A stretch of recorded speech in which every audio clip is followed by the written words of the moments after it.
Hey, what's up, guys? Me and Greg are in the office today. We're actually getting ready to go out rabbit hunting here in a couple hours. Oh yeah, I got some fresh snow on the ground. Yeah, and it's a little bit warmer today. Yeah. It's not negative 20 out anymore. So we're going to go out and try to slay some rabbits this afternoon. But on today's video, been wanting to show you guys some of this footage that my buddy Seth sent me from last fall. He actually shoots and misses a nice buck in Missouri that has already been shot. Oh man, you're spoiling it for me. I haven't seen this yet. I'm going to show it to you here in just a second, and then we're going to talk about it after I show you guys this footage. But it's crazy. This buck comes in. He has no idea that the deer's already been shot that morning with an arrow and misses the buck, but they filmed it all, and it's pretty wild, so check it out.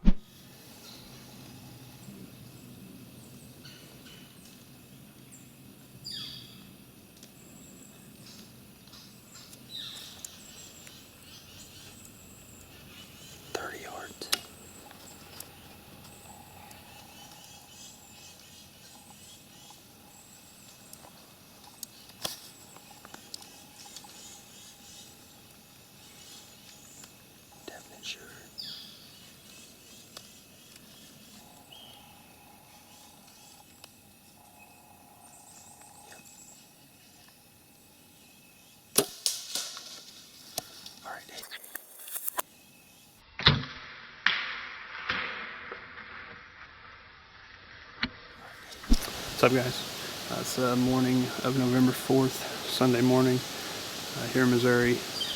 Yesterday, for the most part, we had a pretty slow morning, but also turned into one of the craziest hunts I've ever been on.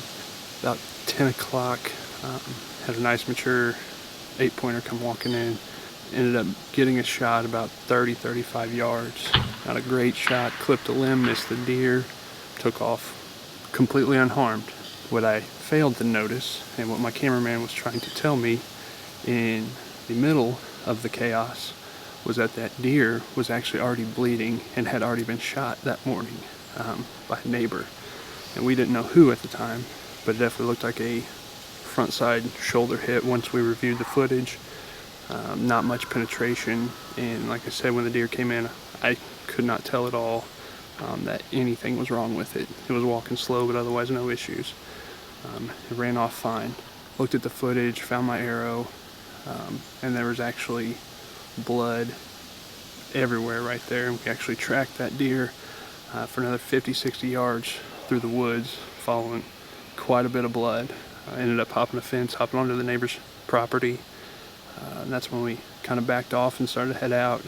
Got a call from my father-in-law, who the neighbors had actually come over, contacted him because they'd been tracking blood from a deer they shot. Told them we knew exactly where it was, could show them anything they wanted to see. Ended up going and talking to them. They watched the footage, also agreed that they did not believe it was a fatal shot. They did say they shot the deer at 7:30 that morning. Had been tracking it for well over a mile and a half, and that's not even to where it got to us, so who knows how far it went. But over the course of 2.5 hours and that far, and the deer did not appear injured. You could see it was definitely injured in the footage, but non-fatal shot, and I think the deer will be absolutely fine.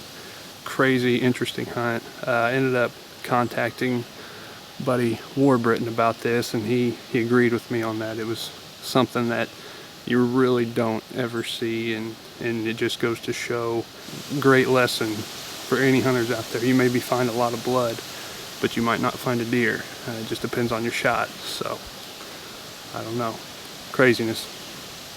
Yeah, so looking at that hit, like, it doesn't look bad at all. It's, I mean, like an inch away from being right behind the shoulder, it looks like. Yeah, my initial thought it was really good, but then as he's standing there, you can kind of see the outline of his scapula, and you can see it kind of hit towards the top of the scapula there, and probably didn't get, hardly any penetration. But at first glance, yeah, it looks like the deer should be dead, but obviously just fine, and had traveled a mile and a half. Like, I wonder if that was straight line, or if that was just, how they'd I'm assuming that those guys were tracking him and, like, pushing him that direction. Because that deer's not, like, running into Seth's setup or anything. He's just calmly moving through the woods. But I'm assuming that, like, they probably picked up the blood trail. Because when you see that shot location, they probably thought, that it was a fatal hit. he said they hit it that morning and had been tracking it already. You know, and when he misses the buck is what, 3.5 hours later or so. So they're probably tracking this deer and just pushing him and like still finding blood, obviously, because they found a lot of blood right there at the site where he missed him. Sure. That was the thing he told me. He's like, I missed this deer and my cameraman told me that I missed him. And we went down there to pick up the arrow and I found blood everywhere. So I was like, are you sure that I missed him, you know? And then or that's what Seth said, you know. And then they look back at the footage and deer's been hit already. Huh. But to my knowledge, nobody ever recovered the deer. And it just goes to show you, man, if you get into that shoulder on a bad angle, you could get 0 penetration and end up with a flesh wound like that where the deer just goes and goes and goes. Yeah. I don't know where the shot angle was or anything like that, but obviously the deer's doing fine. And after tracking him for like a mile, they never found him. Yeah. And they continued tracking him from that point forward because Seth let them know where he was at, you know, and then let him come onto their land to continue pursuing the deer. And no dice, never found him. Good chance the deer's still alive. Oh, yeah. Yeah, very good chance. I mean, he doesn't look like he's bad off there at all. Yep, just in the corner of the scapula there is what it looks like. That'd have been something if Seth would have put a killing shot on him then. Then they would have had to sort something out with the other guys. Right. Yeah. Who had hit the deer first. I mean, obviously, I'm assuming that, you know, they realized it wasn't a fatal shot. And that had Seth made a killing shot on the deer, you know, it would have been Seth's deer. But that'd have been interesting to see how they'd have worked that out. You see that happen, though, all the time, like, especially in these states like Missouri where you got higher hunter numbers. If you harvest a mature buck, you'll find broadheads in their shoulder, you know, often, or in their hide or something where they've been hit at some point and survived it. But that's one reason why we are always preaching the setup and trying to set up for a good, close killing opportunity at these deer. Because your kill zone on a whitetail is a lot smaller than people think, especially when you're in a tree stand and, you know, you're shooting at funny angles and stuff. This hunter didn't miss his mark by hardly anything. I mean, he could have actually hit right where he was aiming. Yeah. You know, and just been a little bit too far forward. Yeah, I'm not sure how far of a shot the guy had when he hit the deer, but I mean, obviously it's just a little bit too close to the shoulder there. But you know, one thing I've tried to do on shots that are 20 plus yards, 20 to 30 yards, is just backing off the shoulder a couple inches. Mm-hmm. I noticed that with that buck you killed a few years ago with Sean. Yeah. You know, down in the marsh. Yeah, and it was slightly quartering away, but I was purposely aiming just a few inches off the shoulder to give myself as much room for error as possible. You know, with shots that are 20 plus, anything 20 and under, I pretty much know exactly where the arrow is going to go. You know, I tuck it maybe a little bit closer to the shoulder, and on real close shots, I'll try to put it right in that little triangle pocket right there, because you get into the piping above the heart there, hit the heart and the lungs, like they don't go anywhere.